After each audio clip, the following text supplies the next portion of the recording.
Sikretong dito mo lang mapapakinggan. Top Secrets. Top Secrets. Top Secrets. Top Secrets. Ano po sinasabi?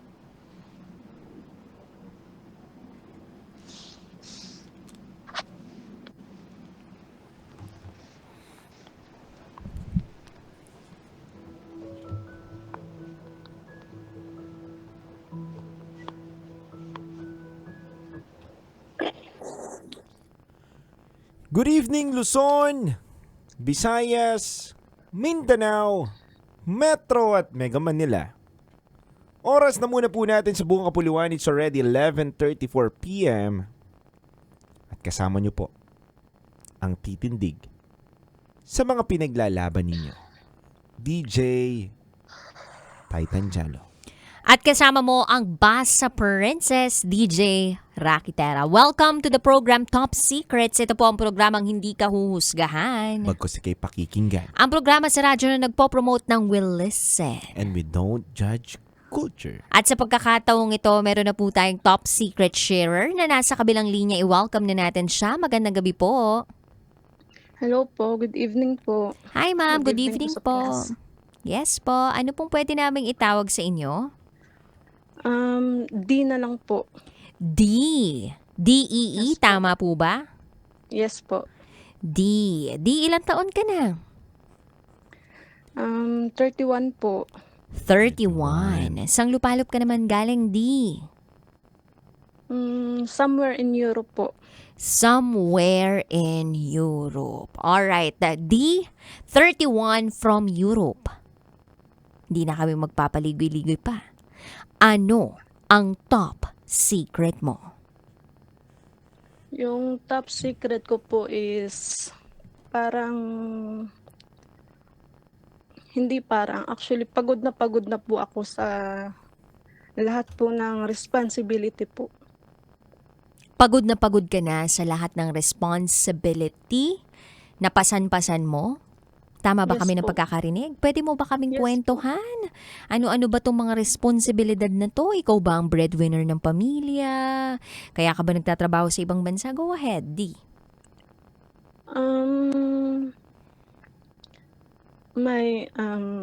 Before po, may anak po ako sa Pinas, may nakilala po akong foreigner, napunta po ako dito.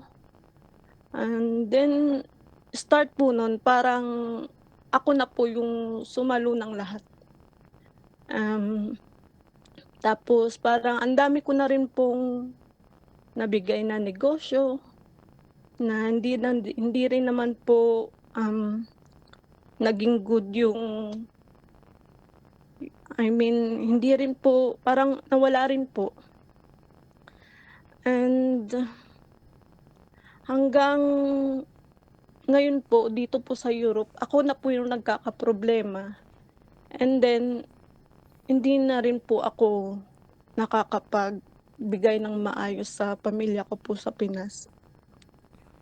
D, ilang taon ka na dyan sa Europe?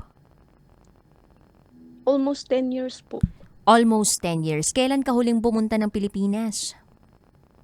Last year lang po. Last year. And gano'n na katagal na nagbibigay ka sa mga kapamilya mo sa Pilipinas? 10 years po.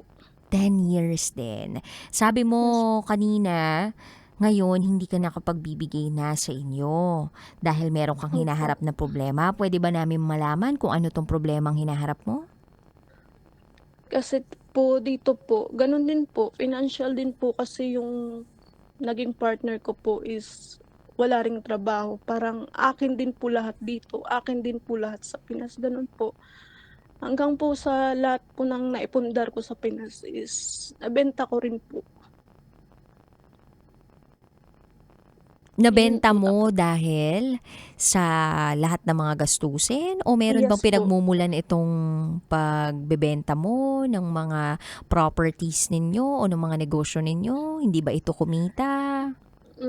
Dahil din po nga sa nawalan po ng work yung partner ko, bale pasan ko po yung dito at Pinas, and then hindi po talaga kaya ng yes po, malaki po ang sweldo, pero 'pag ang daming pamilya po yung sinusuportahan mo, hindi po talaga kaya ng isang tao lang po yung labas ng pera. Oo naman, naintindihan ka namin and hindi biro yung pinagdaraanan mo, no? Yes Pwede bang po. malaman kung gaano na kayo katagal nitong partner mo? 9 years po. 9 years. Kailan lang siya nawalan ng trabaho? Matagal na po, mga ano na po siguro, 4 years? 4 years ago. Pwede bang malaman Yes kung bakit po. siya nawalan ng trabaho at bakit hindi pa rin siya nakakahanap ng trabaho? Ano po siya, naoperahan po siya sa tuhod. Tapos yun po, hindi na po siya maka-work ng parehas ng dati na yes po, parehas po dati nagwo-work po siya, 3 trabaho, 2 trabaho po. Mhm. Kaya ngayon po nagkakaproblema din po kaming dalawa kasi po yun po, sabi ko sana mag-work din siya. Tapos yun po yung nasasabi niya po minsan na nag-work naman ako ng ilang taon para makapunta ka dito. Parang in a way po parang nasusumbat niya na po. And then po parang nasusumbatan na po kami. Tapos sabi ko po sa kanya na yung mga pera ko po na yung pera niya pong nagastos sa akin is parang bayad na po ako kasi po dati rin po ang dami niya rin pong utang dito na ako rin po yung nagbayad. Parang yun po, parang hirap na hirap po ako dito, hirap na hirap din po ako sa pamilya ko po. Mhm. Tapos yun po, Mhm. So meaning, etong partner mo, 4 years ago, meron siyang matinong trabaho. Tapos, meron po, nagkaroon siya ng problema physically, hindi na siya makapagtrabaho. Ano ba itong naging damage niya sa tuhod? Ito ba ay patella sa football po, fracture? Sa sa football? yes po, Aha. Siya ba ay Pilipino or may lahi? may lahi po. May lahi. Alright. So, sinasabi niya sa'yo ngayon na gumastos din naman siya sa'yo dati. So, Yes po, eto na yung kabayaran, kumbaga parang ganon. yes po. Tapos ngayon, hindi siya naghahanap ng trabaho or choice niya talaga Hmm, na wag munang maghanap ng pares trabaho? paras puwede naman po siyang maghanap, pero parang parang nagustuhan niya na po yung ako lang yung gumagalaw, akin lahat. Kasi siyempre, sino naman po bang ayaw na sa bahay lang, upo Mhm. lang, walang Mhm. ginagawa, gano'n po. Di, pwede bang malaman kung anong trabaho mo? Kung okay lang sa'yo? Ah, ano po, Anong industriya? sasakyan po. Sasakyan. Alright. Tapos, itong partner mo, dating nagtatrabaho sa anong industriya? Um, Computer po, security computer. Okay. Wala ba siyang pwedeng maging trabaho online? Ayun nga po yung sinasuggest ko po, pero marami po talaga siyang rason. I mean, yeah po. Tapos Mhm. parang wala po siyang parehas po kaninang umaga nag-anuhan na naman po kami. Kasi sinasabi ko po talaga sa kanya na, "Tulungan mo naman ako kasi hindi ko na talaga kaya, akin lahat, lahat." Mhm. Anong sagot niya sa'yo? Tapos tinalikuran niya lang po ako, yun po yung masakit kasi tinalikuran niya lang po ako tapos sabi niya, "Ang dami mong sinasabi," sabi niya sa'kin. Yun po yung masakit kasi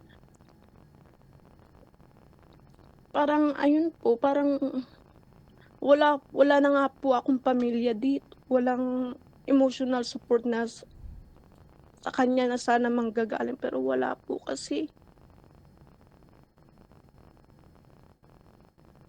Parang gano'n po, kasi yung pagkakilala po kasi talaga sa'kin ng mga tao is matapang ako. Kaya 'pag nagpo-post po ako, example sa Facebook, tapos na ganito nahaharap ako sa problema, yung sinasabi ng tao, "Kaya mo 'yan, ikaw pa." Yung gano'n po.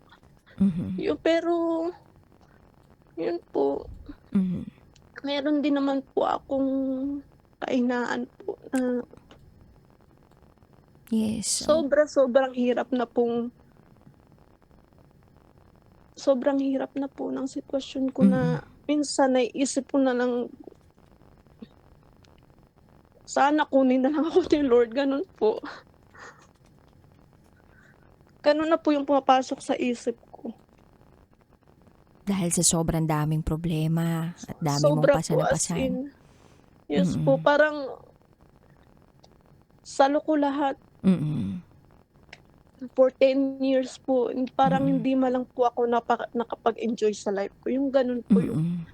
ang dami nga po dito nagsasabi, "Ang laki-laki ng sweldo mo, di ka man lang lumalabas sa bahay niyo." Mm-mm.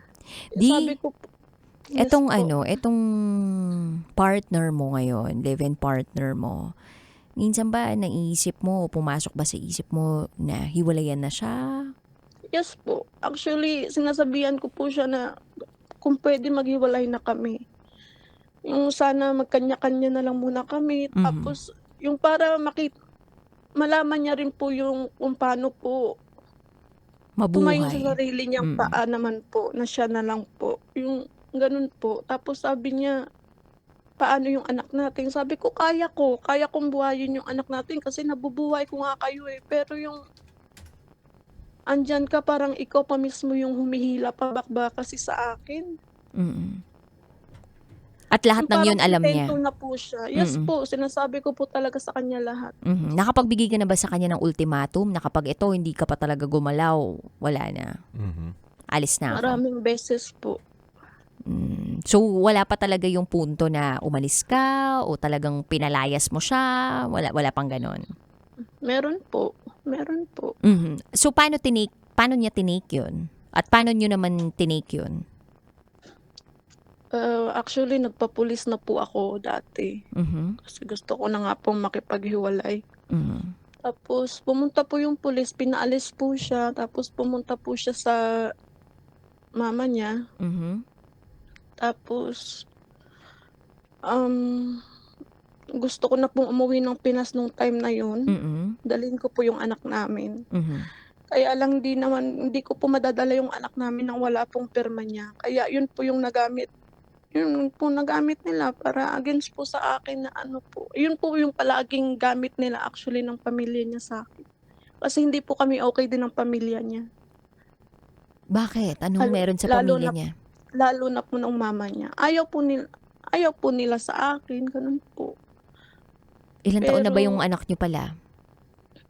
8 po. 8 years old. May paraan ba para maiuwi mo yung bata na sa Pilipinas na bukod sa kailangan ng pirma niya, baka may iba pang Hindi paraan? po, Kailangan talaga hindi may po pirma niya? yes po, yes po. Kasi kung may ibang paraan lang po, talagang uuwi na lang po ako sa Pinas kasi hindi na po ako dito nakakaramdam ng happiness. Iba po yung sa Pinas na kahit mahirap po kasama ko yung pamilya ko, Mhm. gano'n Mhm. po. Mm. Alam ba ng mga pamilya mo na naiwan mo sa Pilipinas etong sitwasyon mo? Alam po. Mhm. Kasi wala naman po akong sinesikreto, alam po nila lahat ng nangyayari sa Mm. akin. Anong sinasabi nila sa'yo? Na umuwi na lang daw nga po ako ng Pinas, kaysa daw po nagkakaganito ako dito, walang peace of mind. Mhm. And tanggap ba nila na hindi ka muna nakakapagpadala ng malaki-laking pera sa kanila? Yes po, tanggap naman po nila, kaya lang minsan po nahihiya din po ako. Oh, bakit ka nahihiya? Kasi, siyempre po, yun po yung nararamdaman ko, nahihiya po ako sa mama at papa ko 'pag hindi po ako nakakapagdala kasi parang feeling ko responsibilidad ko po talaga yung parents ko, lalo na't yung anak ko po ay nasa kanila. Mhm. Gaano na ba katanda itong anak mo na nasa mga magulang mo? 13 po. 13 years old. At silang nag-aalaga sa anak mo. Yes po. May mga kapatid ka ba? Meron po akong 3 kapatid. Yung mga kapatid mo ba may mga trabaho rin? Ayun nga po, yung ate ko po is nasa ibang bansa din po, yung 2 ko pong kapatid yun akin din po. What do you Yung mean isa po akin din po? Sa akin din po, nakadepende po. Hindi pa tapos ng pag-aaral o talagang umaasa lang sa'yo? Umaasa po sa akin. Palagay mo, paano mo matuturuan itong mga kapatid mo, pamilya mo na magbanat-banat ng buto? Kasi po napag-awayan na din po namin yan. Halos 1 year din po kaming hindi nag-usap ng isa kong kapatid. Kasi nga po, pag hindi po ako nag-aaway po kami, ganun po. Tapos, nito lang po ulit kami nakapag-usap. Dahil? Ayan po, kasi nga po wala po siyang trabaho. Sinasabihan ko nga po sila na sana magtrabaho din sila kasi ilang taon na sila, never pa pong nakapagtrabaho. Mhm. Yun po.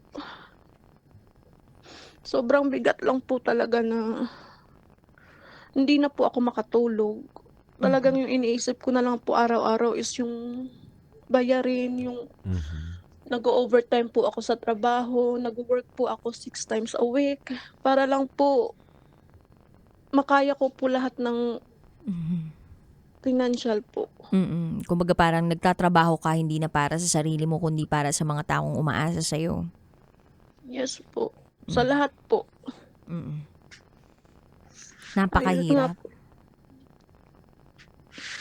Masakit po sa akin na lahat po ng napundar ko nawala rin po. Sa tagal ko pong pinaghirapan nawala rin po.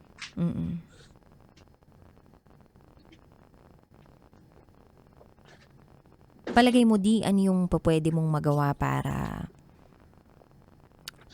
mabawasan itong dalahin mo?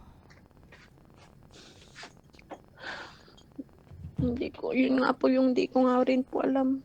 Hindi ko po alam kung paano kasi parang ginawa ko naman po lahat. Sinadjust ko naman po lahat. Basta ang alam ko po, ginawa ko po yung lahat. Pero parang kulang pa po. Kulang pa kasi yun yung pinapadama ng mga tao sa paligid mo. Yes po. Sa palagay mo ba kung hihingi ka ng konting pangunawa sa mga magulang mo, sa mga kapatid mo, mauunawaan ka nila at kung sakali bang manghihiram ka sa kanila ng pera, palagay mo magpapahiram sila, lalo na yung kapatid mo na nagtatrabaho abroad? Yung kapatid ko po na nagtatrabaho po sa abroad is parang ano po, parang hindi po ako nakapag-try na humingi talaga ng tulong po na hindi ko po alam kung bakit po ganito. Na parang nahihiya or parang hindi ko rin po kayang humingi ng tulong po sa kanya. Hindi ko po alam yung ganito. Hindi ko po alam bakit ganito yung feeling ko. Sino mas matanda sa inyo, di siya o ikaw? Siya po. So ate o kuya mo siya? Ate po. Ate mo siya. And yung sumunod sa'yo, lalaki, babae? Yun po, lalaki po. Lalaki. So yung lalaki yung walang trabaho na umaasa pa Yes sa'yo. po. Ilang taon na Yes to? po. 25 po ata. 25 years old, walang trabaho, tapos umaasa pa rin sa iyo. Yes po. Kamo alam nila yung sitwasyon mo. Yes po. Tapos wala silang ginagawa para matulungan ka. Wala po. Sa bahay lang. Palagay mo, worth it ba yung pagpapadala mo pa ng pera dito sa kapatid mo na walang trabaho? Kasi po siya po yung hatid sundo po sa anak ko po. Parehas po nung nakaraan. Binilan po siya namin ng ate ko ng motor. Hati po kami ng ate ko. Kasi yun po yung palagi nilang inaano sa amin. Actually, pangatlong motor na po yan. Yung 2 motor po is nabenta ko na rin po.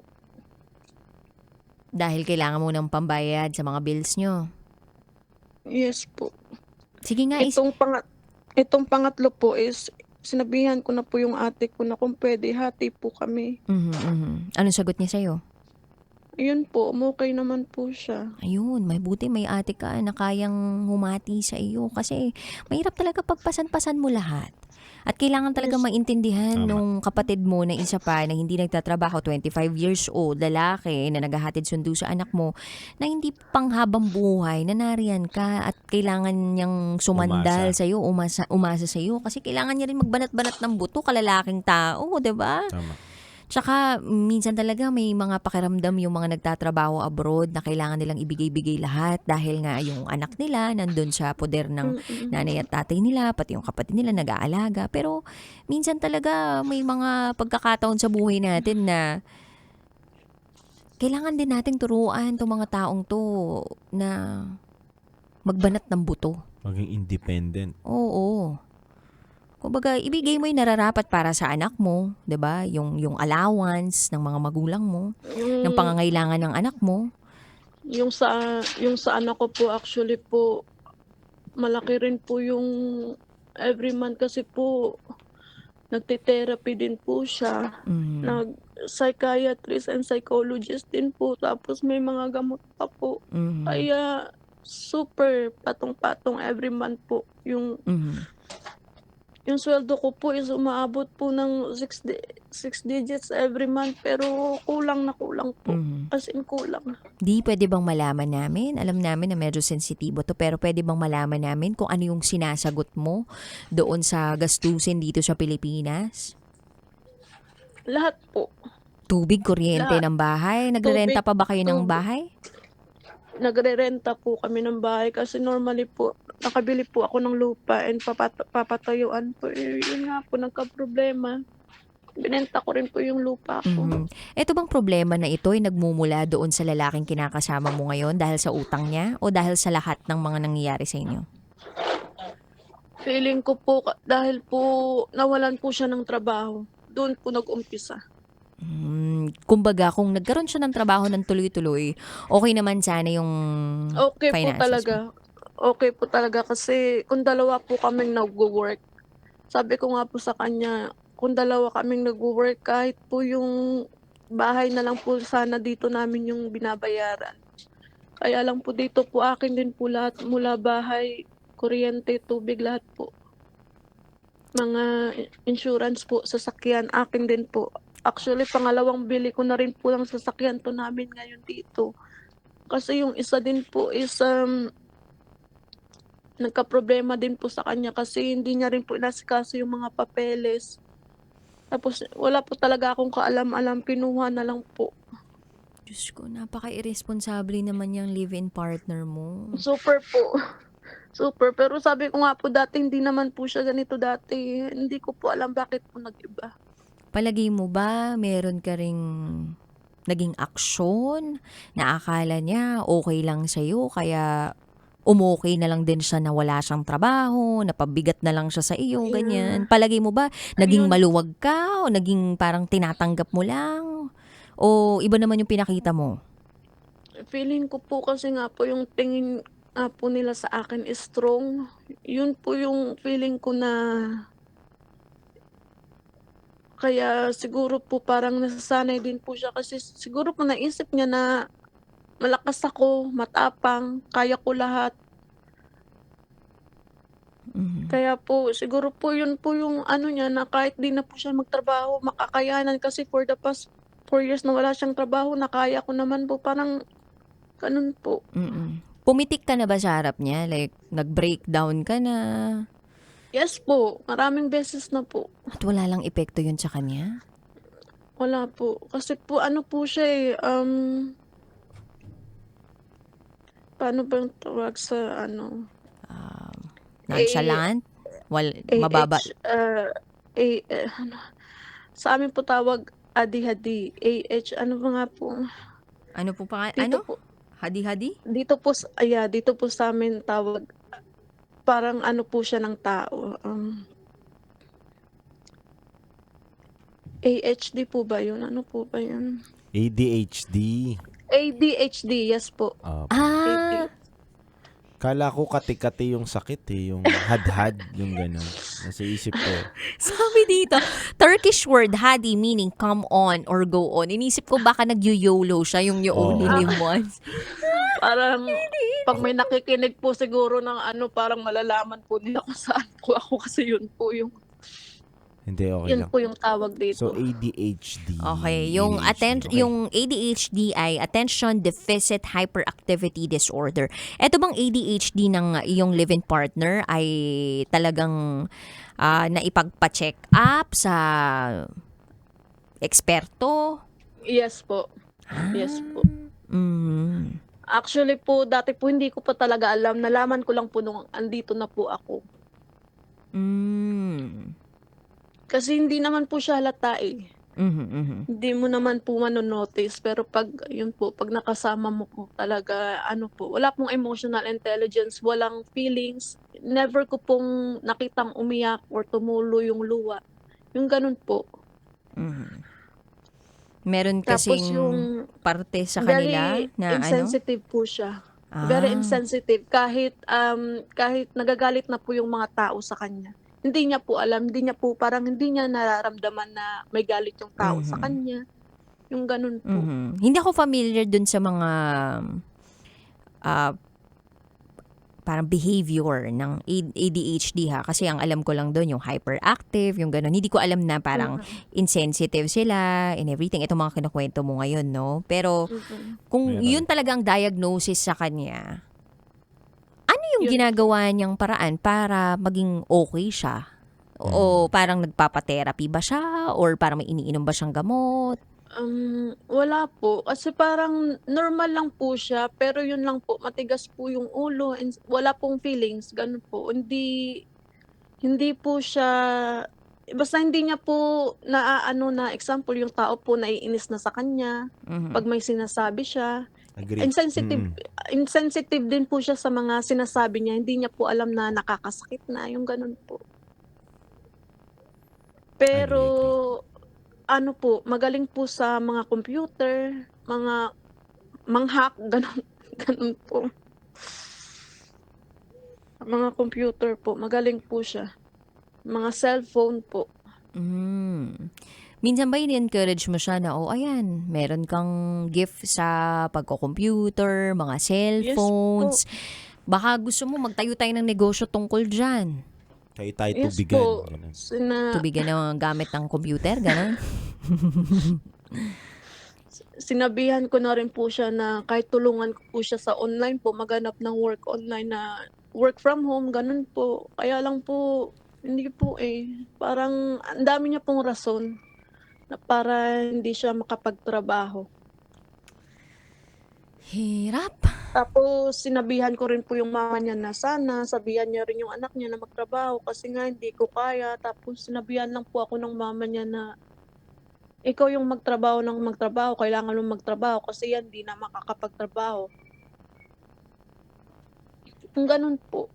Bang nanay yan? Tapos nung Kakaloka. andito rin po siya andito po nung nakaraan, tapos kasi kalilipat lang po namin sa bagong bahay. Nalumipat kayo ng bagong bahay, mas maliit yung po. babayaran o anong rason? Mas Bakit kayo, Mas malaki po. bakit kayo lumipat Doble ng po. bahay? Binenta po yung isang bahay. Binenta nyo, tapos kumuha kayo ng panibagong bahay na mas malaki yung bayarin? Nagre-rent po kami doon, tapos binenta na po ng may-ari. Tapos lumipat po kami dito. Gusto ko po yung hinahanap ko po talaga is yung mura, pero wala na po talagang makitang mas mura pa doon sa last namin. Kaya wala na po kaming choice kasi may limit po kung hanggang kailan lang kami doon. So sobrang laki niya talaga nitong expenses mo at hindi na siya tumutugma doon sa sinasahod Hindi na mo. Yes po. Ubus na ba yung savings mo rin? Actually, nakakapag-save po ako, pero every magsisave po ako, may emergency po palagi na nangyayari. Emergency Parang- saan? Like, kailangan ng pa-ospital or dito. Kasi po doon po sa Pinas, palagi pong nagkakasakit yung papa ko. Kaya kahit nga po walang-wala ako, talagang hinahanapan ko po ng paraan para lang po, yun po. Tapos ilang beses na rin po kaming umuwi na sa Pinas na as in po, akin po lahat. Mula ticket hanggang sa pocket money, akin po lahat. Kasi sa kadahilanan lang na gusto ko po talagang umuwi ng Pinas na kahit papaano po makasama ko yung anak ko, makapag-relax, gano'n po.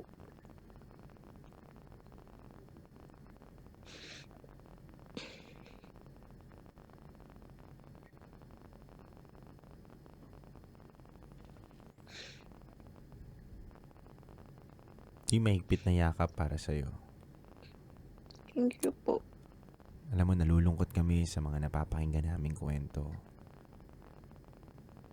And agree ako kasi may mga naging katrabaho ako na katulad nung husband mo. Ang hirap niyan. Tsaka may time span na may attitude sila na galit sila sa lahat ng tao tapos may isang tao lang silang pinagkakatiwalaan. May ganun sila tapos tamang hinala minsan hindi mo masabi. May mga ganun silang But don't get us wrong, no? Na parang Yes. ang ADHD naman is somehow controllable. Yes. Merong mga hindi tayo eksperto dito, pero Yes. kasi yung iba na parang na-diagnose with ADHD, okay naman eh. Okay namang mga tao. It's just that meron lang din talagang mga taong with ADHD na talagang hindi mo na maintindihan Tama. yung Yes mga desisyon sa buhay, yung mga Yes po. ginagawa. Yes Iba na po. talaga. Iba na. Oo. Actually po, yun nga po ang ganda po ng trabaho niya. As in, nakaupo lang po siya buong araw, nasa harap lang po ng computer. Pinagpalit niya po sa ibang trabaho po, tapos 2 days lang po siya, pinaalis din po siya kasi nga po physically hindi po siya fit sa trabaho na yun. Mhm. Yun po, kaya sinisisi ko rin po siya minsan na ang ganda-ganda ng trabaho mo, nagdidesisyon ka kaagad-agad. Kaya ganito yung nangyayari sa buhay natin, sa buhay ko lalo na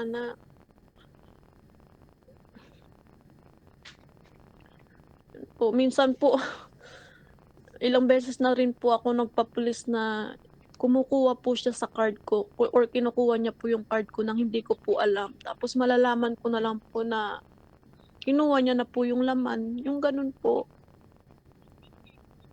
Para na tong pagnanakaw eh, no? Para na tong Para pagnanakaw yun, eh. yes po, parang gano'n na nga po. Mm-mm. Sabi ko nga po sa kanya, gano'n na nga po, pag nanakaw na yan kasi hindi ka nagsasabi, 'pag nagsabi ka sa'kin bibigyan kita, pero yung kukunin mo lang ng walang pasabi. Mm-mm. Di Sabi kaya ko may something na yung mo talaga, yung live-in partner mo. Hindi ko alam kung nilamon na siya ng pag-self-pity niya o nung kondisyon na meron siya. Pero wala eh. Parang sa lahat ng kinuwento mo ayun, sa amin, parang may kailangan na po siyang gawin. Kayong kaya gawin. po pagod na po ako. Pagod na po ako sa kanya po ilang beses. Ilang beses na po ako nagpi-please na sana tanggapin niya yung gusto kong makipaghiwalay. Mm-mm. Hindi lang para sa kanya, para sa akin, para sa anak namin. Mm-mm. Sana nga, no? Sana dumating yun. Kasi kung hindi ka naman na masaya, mabigat na yung Hindi po. nararamdaman mo sa piling niya. Parang wala na pong love. Parang utang na loob na lang po yung natitira sa akin po sa kanya, actually. Na yes po, dahil naman po talaga sa kanya nakapunta po ako dito, pero parang nabayaran ko na po lahat kasi nga po yung may mga pera po ako sa bangko na kinukuha po kasi nga po sa utang niya po. Mm-mm. At nung Na pumunta ka naman dyan, hindi ka naman nagpa-banjing-banjing na hindi ka nagtrabaho, di ba? no po, pagdating ko po dito after 3 months nagtrabaho po ako agad. Mhm. Kumbaga wala rin naman siyang masasabi dun sa parting yun na hindi ka naman nagpabigat ang husto sa kanya o hindi ka naman talaga agawin mo akong reyna dito sa bahay-bahay lang ako Wala namang Hindi po. ganun eh. Nagtrabaho Hindi po. ka at talagang pawis, dugo ang inalay mo, 'di ba? Para makapagbigay. Hindi lang diyan kundi sa mga naiwan mo sa Pilipinas. At bago ka naman niya kinuha diyan, 'di ba? Alam din naman niya yung sitwasyon mo, tama ba? Yes po, tsaka nagtatrabaho din naman po ako sa Pinas. Hindi po gano'n kalaki yung sweldo, pero nagtatrabaho po ako sa Pinas tapos pinahinto niya po ako. Mm. Pwede ba malaman kung gaano nakatanda tong partner mo na to? 42 po. Sayang, hindi pa masyadong malapit para kunin na siya ni Lord. Matagal pa yun, 42. Ang dami pang kakainin bigas Actually, nyo. DJ Ay, Rocky, biro lang. minsan po nasasabi ko po yan, sorry to say po, pero minsan ganun nga po yung naiisip ko sa sobrang inis mo po, sa sobrang sama ng loob mo. Tapos, yun po. Well, Minsan tao ka naiisip. lang. Oo. Tao ka lang, nahihirapan. At hindi Normal. namin sasabihin ngayon sa'yo na maging matapang ka. Kasi lumapit ka sa amin ngayong gabing ito nang mahina ka at ina-acknowledge at binavalidate namin ang kahinaan ng bawat isa. Thank you po. Pwedeng Pagod na maging po ako. mahina. Oo. Pagod na po akong sabihan na, kaya mo yan, ikaw pa. Yeah. Yung ganun, pagod na rin po akong marinig yan eh. Pwedeng Okay maging lang. mahina. Tama. Tsaka pwede kang humingi ng tulong. Tama. 'Di ba? No Ang man ganda. is an island. Tama. Pwede tayong humingi ng tulong. Minsan yun din yung naghihinder o nagpapatigil sa atin para gumaan yung pakiramdam natin eh. And I think isa nga sa unang hakbang mo para makahingi ka ng tulong yung pagtawag mo dito sa amin eh. Mm. 'Di ba? Yun nga po. Actually, matagal ko na po talagang pinag-iisip. Kinakabahan po ako na nahihiya po ako. Ganun po. Ngayon lang po ako nagkalakas ng loob. Dahil sa conversation nyo kanina nung asawa mo. Yes po. At naintindihan namin may timing naman talaga, 'di ba? Tsaka malay mo nung mga panahon talaga na hindi pa buong-buo yung desisyon mo, pagsisihan mo yung pagtawag mo. And ngayon na nakatawag ka, ibig sabihin buo talaga yung desisyon mo na tumawag sa amin. Tsaka gusto lang talaga naming sabihin sa'yo na oo, okay lang na maging mahina, pwedeng maging mahina ang isang tao, pwede tayong humingi ng tulong at yung sarili lang din natin yung pumipigil sa atin na tumanggap ng tulong. 'Di ba? May mga tao talaga sa paligid din natin na pwedeng makapag-abot ng tulong, makapagbigay ng tulong. Wag lang din tayong mahihiya na tanggapin ito. Thank you po. Thank you po. Kasi talaga pong parang gumaan po yung pakiramdam ko. Opo. Kasi wala naman din po ako ditong masyadong kaibigan. Bahay lang po talaga ako palagi. Kahit day off po, bahay lang po ako.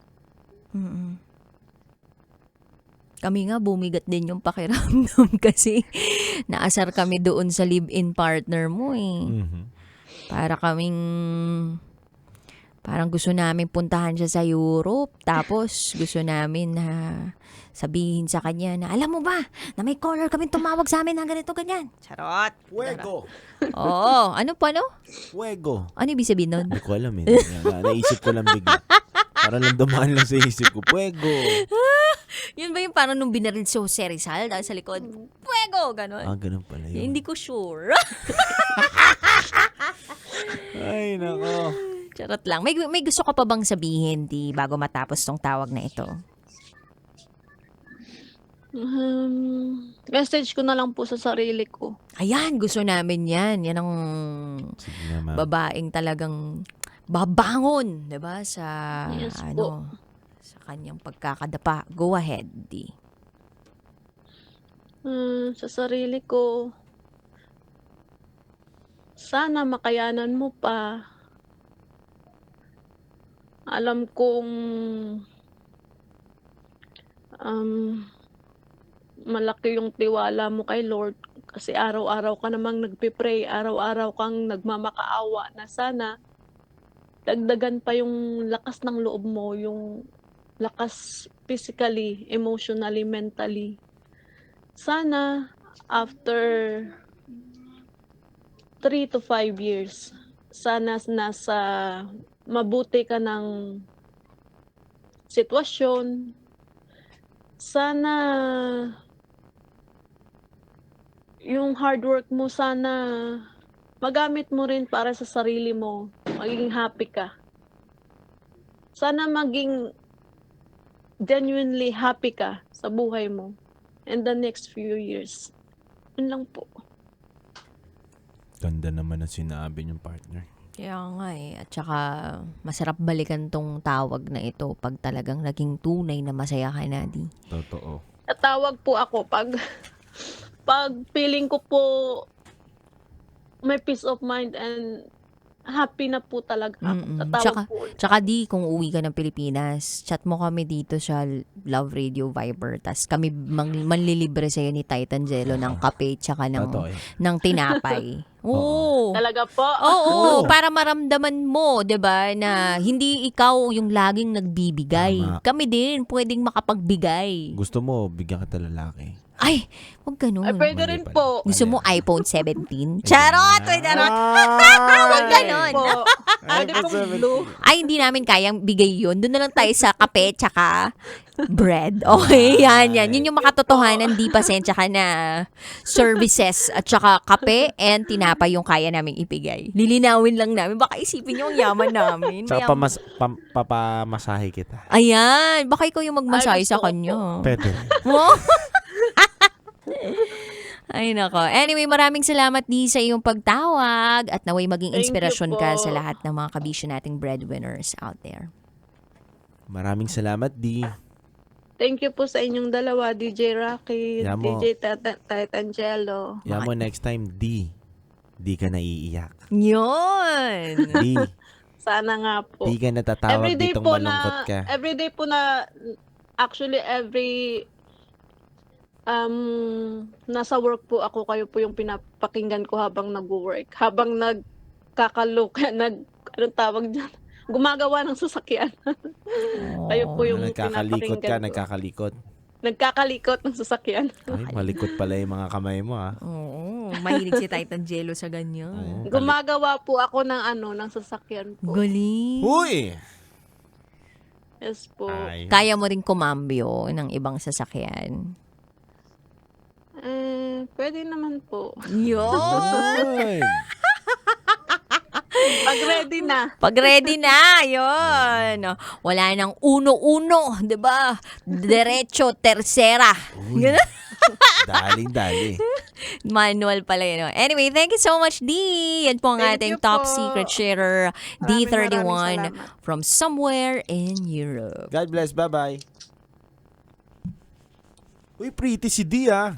Kaya pala sinagot mo yung tawag. Ay, pretty si D. Alam niyo yung may kamukha siyang mga artista. Sino? Sino ba to? Yung ano ni Raver Cruz. Julie Ann San Jose. Yan, Julian San Jose. Mga ganun ang dati niya. Anyway, hug sa lahat ng mga breadwinners dyan. For sure, hindi lang si Dion nakakaranas ng gano'n na pakiramdam nila, ubus na sila. Pakiramdam nila, sila na lang talaga yung bumubuhat ng bigat ng buong pamilya. Pakiramdam nila, wala namang ibang nakakaintindi sa kanila. Kaya kinakaya na lang nila yung bigat ng lahat ng problema kahit deep inside sobrang wasak na sila. And sabi nga ni Di kanina doon, parang minsan yung mga tao sa paligid ko, sasabihin nila, hindi, kaya mo naman yan, strong ka eh. Pero, mahina ako eh. May kahinaan din ako. So, Tama. pag meron pong lumapit sa atin na nangihina, diba, i-acknowledge natin yung kahinaan nila, yung weakness nila. At hindi naman nila kailangang sabihin natin na strong ka, ganyan. Naniniwala naman ako na matapang din naman siya, di ba? Pero darating din yung pagkakataon na mararamdaman niya ulit na matapang siya. Tsaka partner, ang pagtanggap ng kahinaan sa sarili ay yun po ay nagsisimbolo ng katapangan. Ay, oo. Ay, ang ganda ng sinabi mo. Totoo yun, partner. Ganda niyan. Naisip ko lang. Di, pero ang ganda. Totoo yun. Di ba? Ito ay simbolo ng katapangan. Totoo yun. Ang pagtanggap ng kahinaan natin sa sarili natin ay sumisimbolo to ng katapangan. Totoo yun, mga kabisyo. Kasi, yung pagpagod ka na. pagpagod ka na, ipakita mo na sa iba na talagang pagod ka na. Huwag mo rin minsan solohin yung mga hirap o bigat na nararamdaman mo. Minsan, kailangan mo din talaga ng mga tao makakausap. Kaya, nung mga malungkot ako, partner, Ano? pumunta ako ng Quezon City. Anong ginawa mo dun? Naghanap ako ng makakausap. Number 32 yung numero. Pumili ka sa aquarium? Oo. Joke lang. Sabi ko na nga ba, in fairness, si Titan Jello may pera. Aray. Uy, malaki entrance dun ah. Oo. Tsaka malaki bayaran dun ah, sa may aquarium dun. Yung pinapapicturean ng mga ano.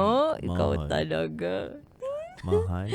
Talagang Kaya- nalipad ko yung nakita ko yung Pegasus. Ganun. Ganon. Nakita mo, muntik mo na makita si Lord. Muntigan na. Muntik mo na makita yung sasalubong sa'yo na. Salubong sa'yo na parusa! Ganon. Ganon. Ay nako. Thank you so much guys. Muli po nakasama ninyo ang Basa Princess DJ Rakitera. At kasama nyo rin po ang titindig sa mga pinaglalaban ninyo, DJ Titan dyan. At kayo'y nakatutok sa 90.7 Love Radio. Kailangan ba bang i-memorize yan? Basic! Handog po namin awitin sa inyo is a beautiful song by Maki Bughaw. Mga kabisyo, maraming salamat po sa pagtutok nyo sa amin. It's already 12:19 a.m. Bughaw po muli by Maki. Dito lamang yan sa 90.7 Radio. Metro's #1 Love Radio. Basic!